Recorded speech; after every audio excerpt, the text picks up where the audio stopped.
dengan adzan, bukan dengan harta. Bilal ditawari jadi hakim agung sepeninggal Nabi, setaraf ketua MA, okay? Itu ditolak oleh beliau dengan halus, karena beliau passionnya memang menggunakan suara, bukan menggunakan yang lainnya. Baik, saya minta maaf dalam dua hal. Yang pertama, saya agak pilek hari ini karena memang beberapa kegiatan kemarin agak padat.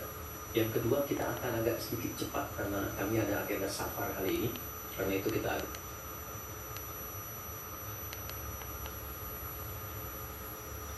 itu kan oleh-oleh yang Isra Mi'raj itu kan mendapatkan sholat. Kalau Anda mau lacak referensinya, bisa ditemukan di hadis Muslim tentang peristiwa ini yang akhirnya mendapatkan sholat. Subtopik yang nomor 1, kitab pertama, Kitabul Iman. Nomor 1, subtopiknya nomor 74, Babul Isra di Rasulullah sallallahu alaihi wasallam ila samawati wa fardhis shalat. Pembahasan tentang Isra'nya Nabi sallallahu alaihi wasallam sampai di langit dan mendapatkan keutamaan salat. Hadisnya nomor 162. Riwayatnya Imam Muslim. Imam Muslim menerima dari Syaiban bin Zarukh. Syaiban bin Zarukh menerima dari Hamad bin Salamah. Hamad bin Salamah menerima dari Thabit al-Bunani. Thabit al-Bunani menerima dari Anas bin Malik radhiyallahu ta'ala anhu. Beliau menerima dari Nabi sallallahu alaihi wasallam. Lengkap rinci peristiwa singkatnya mendapatkan salat. Dan salat menjadi pokok penentu amalan lain. Jadi kalau benar salatnya, benar hajinya. Benar salatnya, benar zakatnya. Benar salatnya, benar interaksi dengan Qur'annya. Dan benar salatnya, itu pasti baik hisabnya. Maka turun hadis spesifik yang banyak dihafal oleh para ahli hadis jadi pegangan hidup sampai akhirat. Inna awwala ma yuhasabu bihi al-'abdu yawmal qiyamati as-shalah. Amal pertama yang akan dihisab di hari kiamat adalah salatnya. Idza salahat salaha sa'iru 'amali. Kalau baik-baik semua amalnya, indikasinya dari salat. Wa idza fasadat fasada sa'iru 'amali. Kalau salatnya enggak bagus, pasti ada pengaruh ke amalan lain. Dan itu sangat menentukan. Baik. Kenapa salat? Ada apa di balik salat? Dan bagaimana cara salat yang benar yang melahirkan perubahan pada kehidupan? Itu yang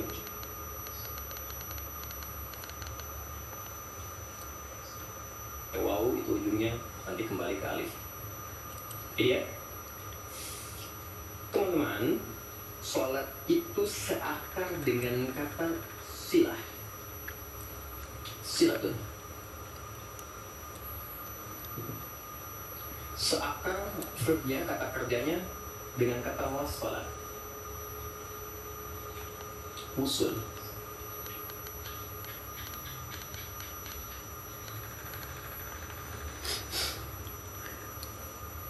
Allahu Akbar. Yang akbar dari sana Allah, tapi yang akbar di pikiran proyek. Ya, status belum diupdate. Nyimpan sendal di mana, jemuran belum diangkat, ya kan? Ya pernah nggak suasana itu hadir?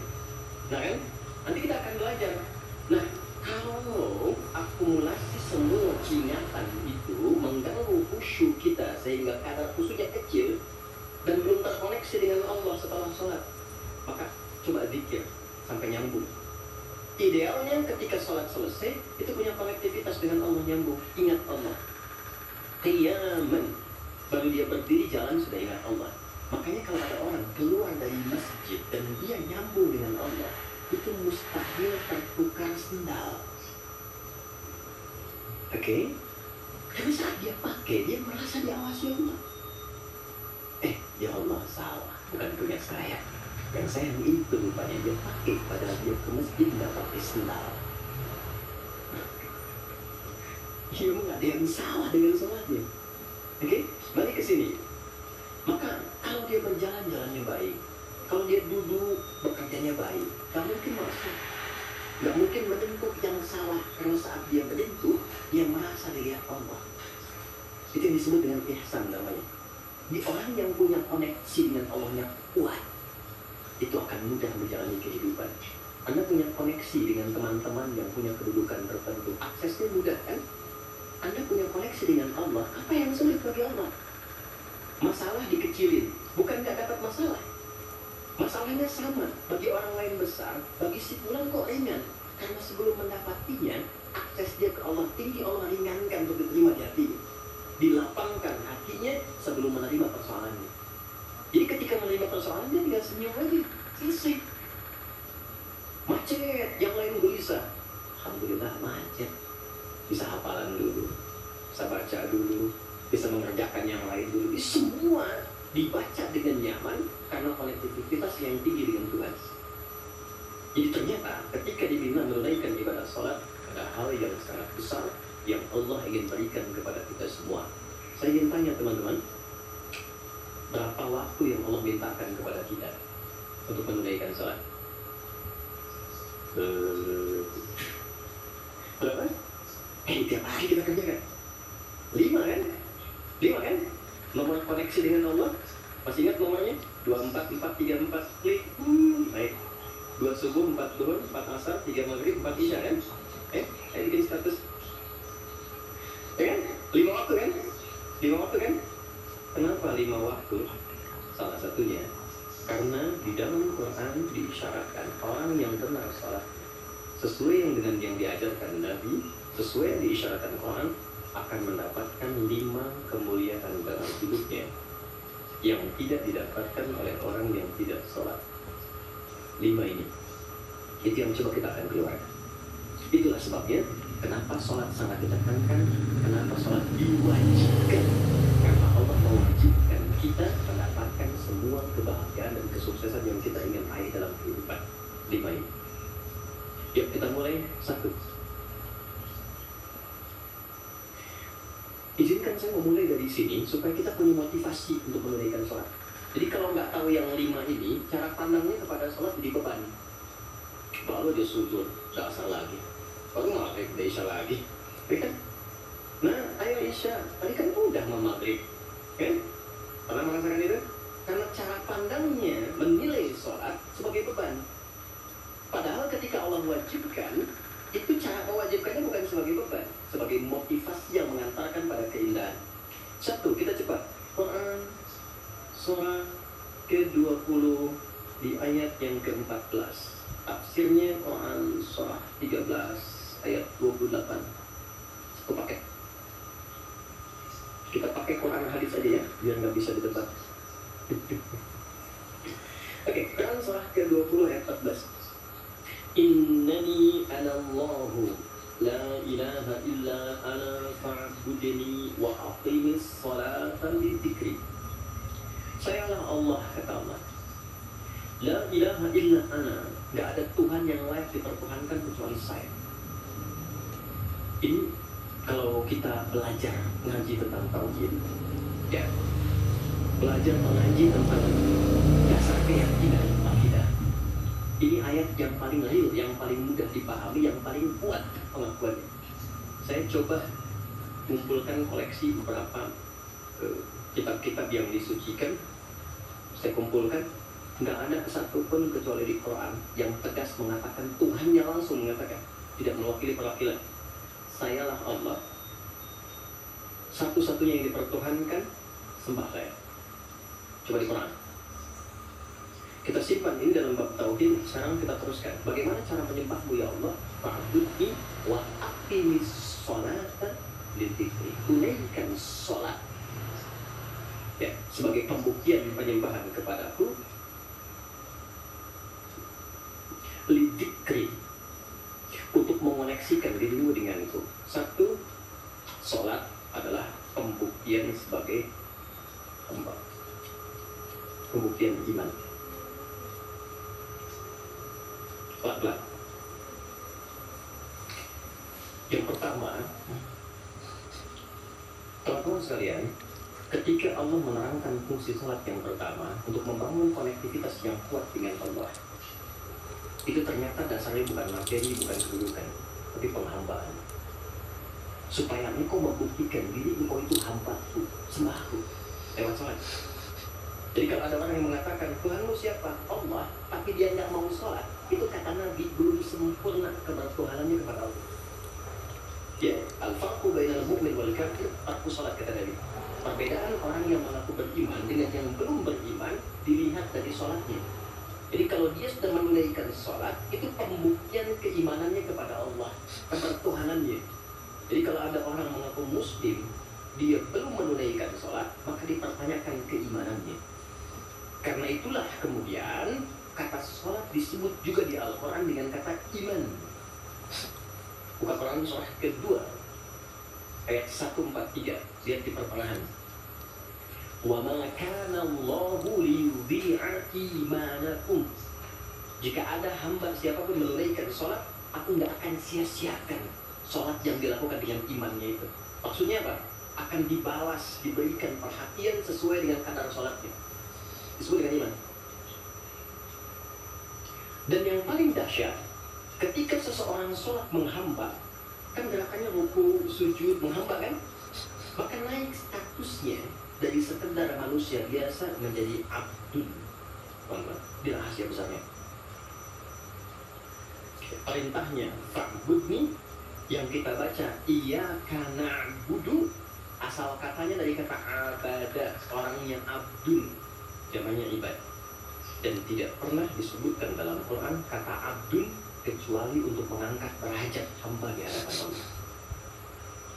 Contoh, Nabi Muhammad ketika peristiwa Isra dan Mi'raj dipanggilnya dengan nama apa? Quran surah 17 ayat 1.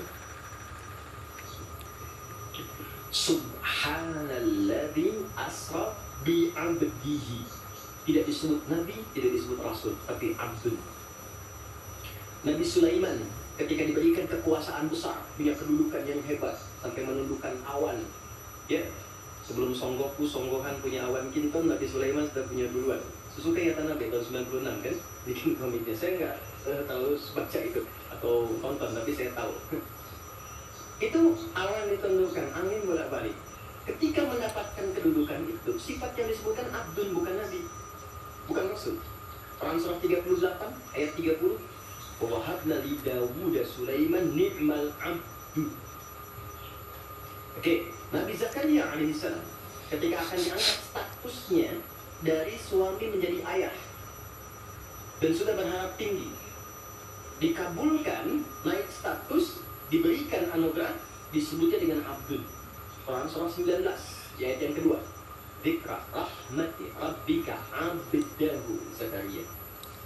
Nabi Nuh diangkat status memimpin kelompok generasi manusia setelah Nabi Adam, naik ke kapal, jadi pemimpin besar. Begitu diangkat, yang disebut statusnya abdul. Quran surah 17 ayat 3. Innahu kana abdan syakura.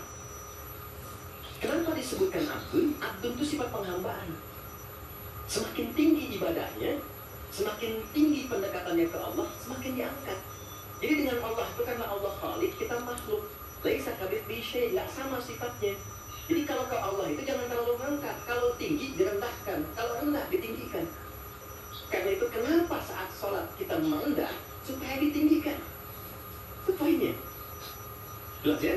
Itulah sebabnya kenapa Nabi dijamin surga. Turun surah Al-Kautsar itu satu-satunya Nabi yang sebelum wafat turun surganya, Rasulullah, dengan turunnya surah Al-Kautsar. Kenapa? Salah satunya karena ibadahnya. Coba lihat kesaksian Sayyidah Aisyah itu di Al-Bukhari dalam hadis 1147.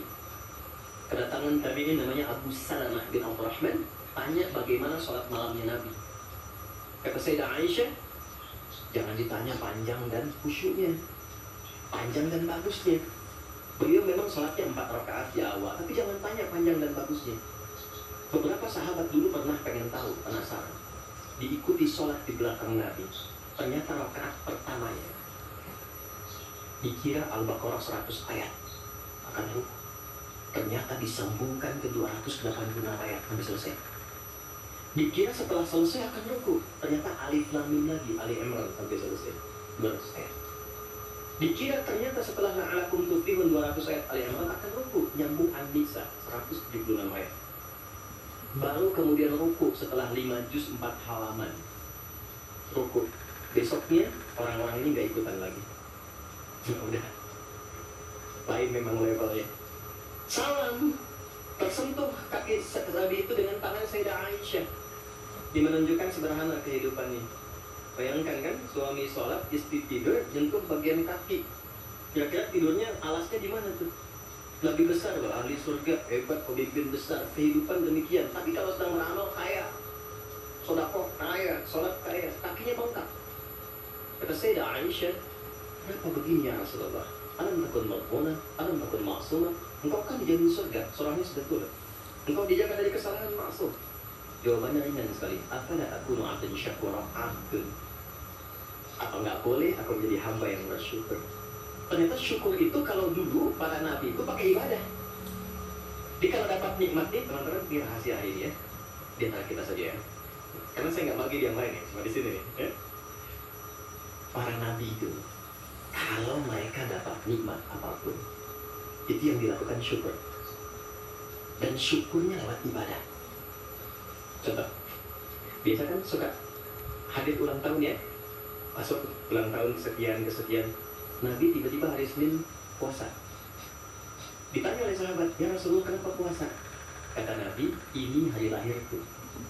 Jadi mensyukuri nikmat kelahiran dari waktu yang telah berjalan, itu pakai ibadah. Begitu dapat anugerah surga, turun Al-Kautsar, malah diminta ibadah oleh Allah.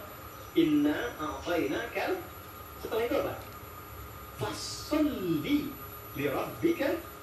Tingkatkan sholat, tambahkan amal lewat kata. Jadi jaminan surga itu bukan menghentikan amal soleh. Anda sukses dengan pekerjaan, bukan berarti menjadikan hubungan Anda terputus dengan Allah. Yang paling aneh kan, Allah udah ngasih rezeki banyak, kok dipakai maksiat hasilnya? Allah kasih Anda minta, Allah kasih. Tapi begitu dikasih, kenapa dipakai untuk mabuk? Kenapa dipakai untuk maksiat?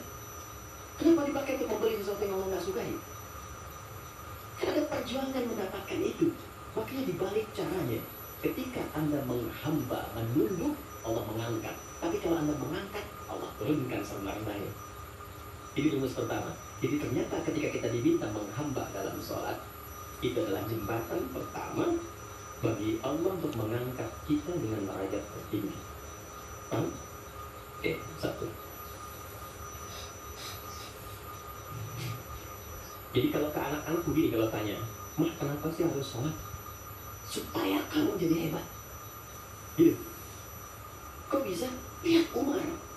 Sebelum sholat, orang biasa. Kerjanya begini, cuma jalan-jalan, mabuk dan sebagainya. Tapi setelah sholat, dia jadi pemimpin yang sangat hebat. Dia hafal sekian bahasa. Dia dirikan sekolah-sekolah. Pemikirannya hebat, tahu orangnya di mana-mana dikagumi. Itu. Kalau ada karyawan Anda bertanya, kenapa Pak harus sholat? Supaya kita makin sukses proyeknya. Makin banyak omsetnya. Coba lihat Abdurrahman bin Auf. Bukankah sebelum dia sholat dia kaya tapi biasa, malah hilang kekayaannya. Tapi setelah dia sholat dan dia praktekkan makna-makna dalam sholat, meningkat level kekayaannya sampai yang ketiga tertinggi. Dari kaya banget, kebanggaan kayanya. Apakah terbuat dari emas kan? Abdurrahman bin Auf. Itu setelah sholat. Itu viral sekali kisahnya. Ya? Ya, jadi ini bagian pertama. Jadi ketika ada panggilan hayya 'alas shalah atau sejak Allahu Akbar, rasakan panggilan itu ingin mengangkat derajat kita. Jadi kalau panggilan sholat itu dipahami sebagai hanya tuntutan ibadah, nanti jadi beban. Allahu Akbar, si ngantuk ya Allah. Tapi ketika Anda sudah merencanakan, kan malamnya kita bikin kurikulum, kan kegiatan kita tuh nyambung. Malamnya istighfar, menyiapkan kurikulum untuk besok. Istighfar itu mengoreksi yang belum bagus apa hari sebelumnya. Katanya pengen ke surga, surganya Firdaus, tapi sholatnya masih bolong-bolong. Baca Quran belum maksimal, sedekah belum ada. Kita koreksi besok rencanakan. Saya pengen sholat di tempat ini, besoknya saya akan misalnya mengerjakan gini, capaiannya ini, bikin kurikulum A sampai Z. Begitu kita bangun tidur, dipanggil Allahu Akbar, Allahu Akbar. Yang kita siapkan itu tadi rencana dibawa menghadap Allah, minta kemudahan, minta perlindungan, minta pengangkatan. Makanya kenapa sholatnya disebut subuh dari kata asbah, sesuatu yang sudah siap dengan rencana. Was-subhi idza tanaffas. Al-Surah 81 ayat 18. Di orang Islam itu bangun dari tidur, dia sudah punya rencana yang mau disiapkan ke depan apa. Jadi tidak ada ceritanya ke depan bingung, jam 7 mau kerjakan apa, 9 ada di mana. Rencana itu dibawa menghadap Allah. Dalam sholatlah kita mintakan kemudahan. Itulah pengantar-pengantar raja. Jadi ketika adzan berbunyi kalimatnya Allahu Akbar, Allahu Akbar, ini peluang saya. Jelas? Halo, jelas? Alhamdulillah. Dua, masih di sini. Dua. Waktu sholat dari dzikri, tunaikan sholat untuk mengingat tuh. Apa manfaat dzikir? Apa manfaat dzikir? Kembali ke Quran surat 13 ayat 28. Ala bidzikrillahi tatmainnul qulub.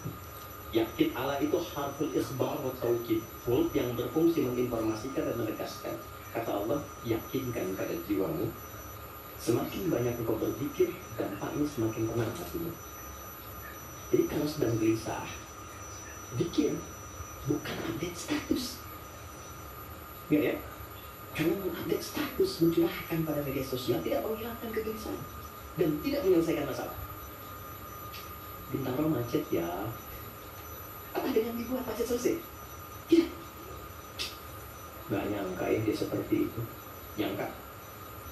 Ketika ada orang mengatakan nggak nyangka, sedang nyangka dia itu. Dan tidak selesai masalahnya. Apa kata Quran? Jika Anda sedang gelisah, optimalkan zikir. Apa itu zikir? Semua jenis kegiatan yang menyambungkan kita dengan Allah. Misal, doa. Doa itu di Quran disebut zikir. Quran surah 7 ayat 205. Wadhkur rabbaka fi nafsika tadarruan wa khifatan wa duna al-jahri minal qaul. Kalau Anda sedang gelisah banyak persoalan, alih-alih mengeluh, angkat tanganmu minta kepadaku. Bukankah saat berdoa menjadi semakin tenang? Solusi belum datang, tapi hati lebih tenang kan? Dan jiwa yang tenang itu melahirkan pemikiran yang gemilang, hasil yang cemerlang. Jadi begitu kita lebih tenang, lebih mudah menanti solusi. Anak belum pulang, doa. Besok ada ujian, doa. Ada proyek mau dilakukan, kita gelisah, doa. Itu sifat fitrah. Quran itu disebut zikir. Quran surah ke-15 ayat 9. Inna nahnu nazzalna dzikra wa inna lahu lahafizun. Kalau sedang gelisah, masalahnya kompleks, ambil wudu, ambil mushaf, buka. Itu baru pegang mushaf, baru buka. Dampaknya ke hati itu kuat. Begitu Anda baca dengan suasana yang tenang, nyaman ke jiwa. Yang paling dahsyat kadang-kadang dibuka mushafnya, acak keluar ayatnya sesuai dengan masalah kita. Itu Quran. Ya. Apalagi kalimat thayyibah. Subhanallah, alhamdulillah, Allahu akbar, masya Allah, astagfirullah. Itu zikir. Quran surah 4 ayat 103. Fa idza qadaytumus salata fadhkurullaha. Makanya ketika Anda mendapatkan nikmat, alhamdulillah, hati lebih tenang. Tidak menggunakan nikmat dengan hal-hal yang tidak positif. Ada sesuatu, astagfirullah. Ada keluhan, ya Allah. Tapi tenang. Akumulasi semua bentuk zikir itu ada dalam sholat. Di sholat ada subhanallah, ada. Ya. Di sholat ada alhamdulillah. Di sholat ada Allahu Akbar. Dibuka dengan takbir. Di sholat ada Quran. Ada Al-Fatihah, Quran. Kita sholat baca Quran. Apa lagi? Apakah di sholat kita kemudian membaca kalimat thayyibah? Baca. Berdoa? Iya, isinya semua doa. Maka ketika semua jenis zikir dikumpulkan, itu berubah menjadi sholat. Dan kalau satu zikir saja membuat tenang, apalagi sholat? Makanya sholat itu jangankan ibadahnya, tempatnya saja bikin tenang. Coba teman-teman, Irfan ya, Anda ada masalah nih di kantor, mampir ke masjid. Itu buka pintu masjid baru masuk, udah tenang. Enak. Makanya saya sering katakan, sering share dengan beberapa kawan, Anda kalau sedang kerja, coba pulangnya jangan langsung ke rumah, mampir ke masjid dulu. Yang terdekat ya dengan rumah, yang terdekat. Mampir ke masjid, sholat 2 rakaat. Di situ sampaikan, ya Allah, aku telah berikhtiar seperti apa yang telah Engkau perintahkan, dan aku bertawakal akan rezeki yang telah Engkau tetapkan. Itu begitu Anda selesai berdoa pulang, yang dibawa ke rumah aura masjid bukan aura kantor. Dan istri, anak-anak di rumah mendapatkan ketenangan yang sempurna. Jadi menerima antum itu terima dalam keadaan yang penuh dengan ketenangan. Jadi ketika menyambut anak, ayah, papa, Rafi, Buya, antumnya itu gak enak menerimanya. Coba kalau gak percaya, rasakan itu. Ke masjid itu beda. Dibanding rumah sendiri, rumah Allah lebih tenang kan? itu baru tempatnya. Dan puncaknya Ka'bah yang jadi kiblat. Itu ada di Quran surah kedua ayat 125. Wa id ja'alna al-baita mathabatan lin-nasi wa amna. Dan pelajari, pahami, renungi, ketika aku tetapkan dengan keagunganku Ka'bah pusat ibadah yang menenangkan. Sebanyak apapun Anda punya kesulitan, depan Ka'bah itu ngalir air mata, tenang aja. Ya. Pancangannya masjid. Ya. Masya Allah ya. Nah, amalannya sholat. Jadi ambil suasana itu, bawa ke dalam diri kita untuk menghasilkan apa yang kita harapkan. Yang kedua, intinya kalau sedang tidak tenang, gelisah, ada persoalan, atau bahkan ya, untuk menentukan satu urusan. Kalau Anda bingung, merasa ada saingan yang tidak sehat, merasa ada orang-orang yang mungkin mengganggu, lakukan sholat sebelum berangkat. Kalau Imam Al-Bukhari ya, beliau menulis Sahih Al-Bukhari kan, itu sebelum menulis setiap satu hadis, sholat 2 rakaat. Kalau tenang, baru dituliskan. Tidak tenang, beliau sholat kembali. Ditulis di Masjidil Haram, diselesaikan di Masjid Nabawi. Itulah sholat. Makanya semua nabi yang pernah bertugas di bumi itu sholat. Dan kita yang paling sempurna caranya. Nabi Isa, Yesus, sholat. Quran surah 19 ayat 31 sampai 33-nya. Wa awsani bis sholat. Allah mewasiatkan padaku untuk sholat. Nabi Zakaria sholat. Quran surah ketiga ayat 39. Fanadatul malaikatu wa huwa qa'imun yusalli fil mihrab. Sholat. Nabi Ismail, kakek Nabi ke-29, bahkan meminta keluarganya disiplin sholat. Quran surah 19 Maryam ayat 55. Wa kana ya'muru ahlahu bis sholat. Jadi kalau kita urutkan dari awal sampai ke Nabi Muhammad SAW, atau kita tarik mundur dari Nabi Muhammad ke Nabi Adam AS, tidak ada satupun Nabi yang bertugas di bumi kecuali mereka sholat. Muhammad SAW bin Abdullah bin Abdul Muttalib bin Hashim bin Abdul Manaf bin Qusay bin Murrah bin Kilab bin Ka'ab bin Ghalib bin Fidir bin Malik bin Nadar bin Kinana bin Khuzaimah bin Mudrika bin Ilyas bin Niza bin Mudar bin Ma'ad bin Adnan bin Adi bin Adri bin Muqawwam bin Nahur bin Ya'ud bin Yasjud bin Ismail AS bin Nabi bin Ismail AS bin Ibrahim AS bin Adar bin Nahur bin Adil bin Kinan bin Rafashad bin Sam bin Mu'ad AS bin Mihlail bin Tishara bin Kinan bin Anwas bin Fith bin Adam AS. Semua tersambung. Ulangi. Semua sama. Oke? 3. Quran surah 29 ayat 45.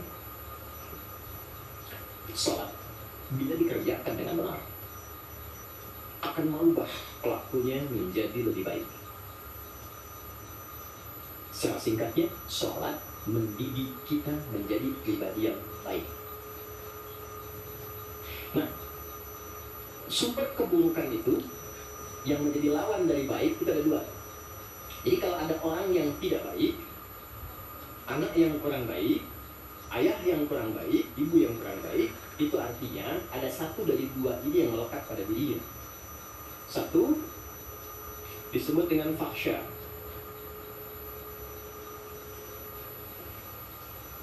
Keburukan yang bersumber dari syahwat, kata-kata kotor, jorok, zina, LGBT, pornografi, porno aksi, dan semisalnya. Itu fahsya. Jadi nggak mungkin orang sholat kata-katanya jorok, perilakunya menyimpang. Nggak mungkin. Karena sholat mencegah itu. Atau mungkar, keburukan yang bersumber dari nafsu perut dan akal. Mencuri, korupsi, mencela, berdusta, membunuh, merampok, menyakiti, dan semisalnya. Itu mungkar. Makanya ketika seseorang berbuat itu, hatinya mengingkari. Itu disebut mungkar. Hatinya mengingkari. Maka orang sholat, pasti bila sholatnya benar, karena dia tersambung dengan Allah, fahsya dan mungkarnya tertekan. Yang muncul jiwa baiknya, jiwa takwanya. Ketika yang muncul kebaikannya, yang buruknya ditekan, maka yang keluar dari semua bagian tubuhnya, semuanya perilaku baik. Itulah sebabnya ketika Allah berfirman tentang hal ini, disampaikan di Quran surah 29 ayat 45. Inna sholata tanha 'anil fahsya wal munkar. Mengujinya gampang. Kita uji dengan sejarah pendekatannya. Semua masyarakat di era Nabi itu kan sebelum masuk Islam perilakunya itu sangat menyimpang. Tidak kenal kebaikan. Tak kenal kebaikan itu jahlun namanya. Orangnya jahil. Kalau disatukan jadi jahiliyah. Tak kenal kebaikan. Ya, maaf, yang mencuri banyak. Zina hatam. Ya, perilaku menyimpang banyak. Disebutnya jahiliyah. Tapi ketika datang risalah Islam yang diajarkan pertama sholat. Sholat merubah mereka dari jahiliyah menjadi khairu ummah. Kalau ada yang paling jujur, itu. Yang paling dermawan, itu. Yang paling baik, itu. Paling disiplin, itu. Kok bisa sholat ditujukan bisa merubah seseorang menjadi lebih baik? Ada sesuatu dalam sholat. Itu yang nanti kita akan belajar.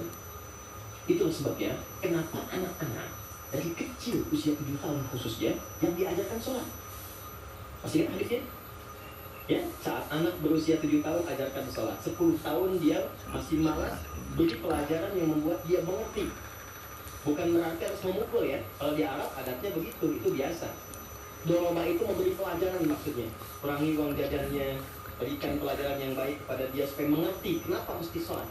Kenapa dari usia 7 tahun? Supaya anak itu tumbuh jadi baik. Itu maksudnya. Cuma anak sekarang advance. Gen Z yang sekarang itu sebelum sholatnya sempurna, TK sudah manasik ya. Nggak apa-apa sih, cuma ini maksimal dulu yang kedua ya. Oke, 4, saya cepat, karena waktu tidak terbatas. 4. Sholat bila dikabulkan, bila dilakukan dengan benar. Saya ulangi, sholat bila dilakukan dengan benar sesuai isyarat petunjuk Al-Quran dan contoh yang disampaikan Nabi, maka bisa mempercepat terkabulnya doa. Oke? Mempercepat terkabulnya doa. Itulah kenapa secara bahasa sholat disebut doa. Kalau benar mengoneksikan diri kita dengan Allah sang pengabul doa, koneksinya cepat, sinyalnya kuat, itu nggak ada sekat, menggoncang, langsung dikabulkan. Dan nggak ada jeda. Oke, Quran langsung, surah ketiga, ayat 38 sampai 39. Surah 3 ada yang lain, ayat 38 sampai 39. Kita belajar dari kisah Nabi Zakaria alaihissalam. Contoh kecil sekali.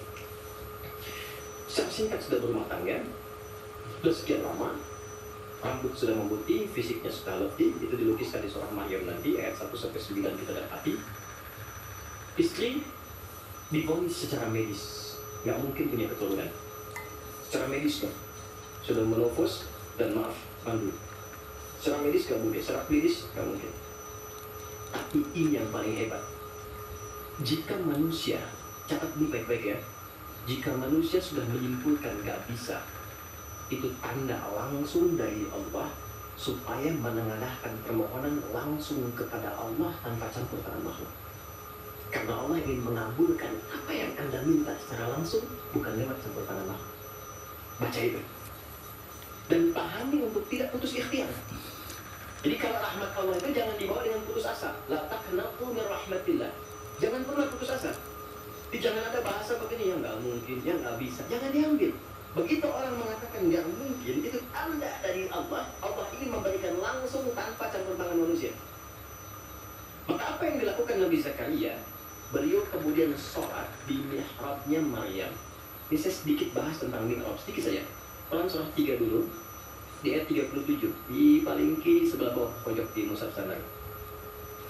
Secara singkat saja, mihrab itu satu tempat yang fungsinya mempercepat terkabulnya doa dan mendatangkan rezeki dari sisi yang tidak diduga.